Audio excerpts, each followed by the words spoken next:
Саламатсыздарбы урматтуу кыргызстандыктар. Бир нече күндөн кийин биздин үгүт кампаниябыз соңуна чыгат. Келе жаткан 4 октябрда мекендештерибиз 7-чакырылышка кимди алып келишет? Кандай адамдар, кандай эл өкүлдөрү келет? Бул толугу менен сизден көз каранды болот. Урматтуу туугандар, мекендештер, 5 жылдык парламенттеги ишмердүүлүгүмдө элим, жерим, мамлекеттин кызыкчылыгы, сөз эркиндиги, жекен компаниялардын кызыкчылыгына жол бербеш керек. Мамлекеттин бюджетине каршы мыйзамдарды алып келбеш керек деп каршы чыгып атып, мен туура жүрдүмбү? Ар бир жараныбыздын суроосуна жооп бере албасам дагы, бирок жалпы мамлекеттик кызыкчылыкка, жалпы мекендештерибиздин көйгөйүн көтөргөндө туура жүрдүмбү? Бунун баардыгына биз деле жоопту 4 октябрда алабыз.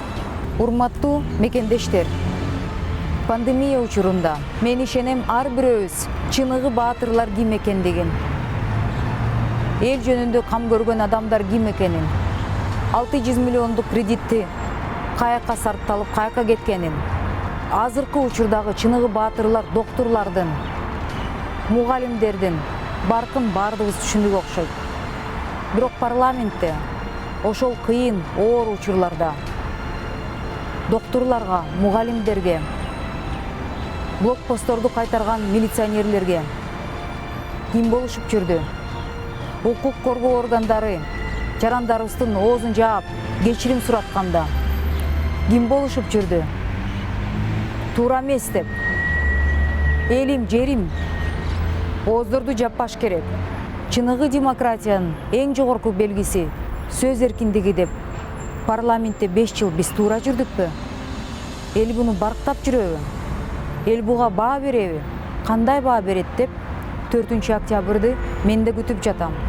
Мен Элвира Сурабалдиева, 7-чакырылышка Атамекен партиясынан аттанган талапкермин. Мен ишенем, ар бир жараныбыздын жүрөгүндө таза депутаттар, таза өкүлдөр келсин деп сиздер да күтүп жатасыздар.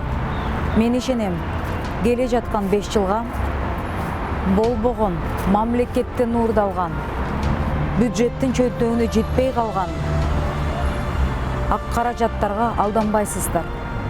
Мен ишенем, 1 айылдан 2 айылга ташылып, форма 2 деп алданбайсыздар. Мен ишенем, добуш кабинкасына киргенде сиздер келечек 5 жылды гана эмес, жалпы биздин балдарыбыздын, неберелерибиздин, мамлекетибиздин келечегин, кызыкчылыгын ойлоп, 30 жылдан бери мамлекетти тоногондорго кайра келсин деп жол бербейсиздер. Муну бир токтото турган убакыт келди. Жоопкерчилик деген сөздү баардыгыбыз туура түшүнөлү. Келе жаткан парламентке кандай адамдарды алып келебиз? Кимдер келет? Бул ар бирөөбүздүн жоопкерчилиги болот.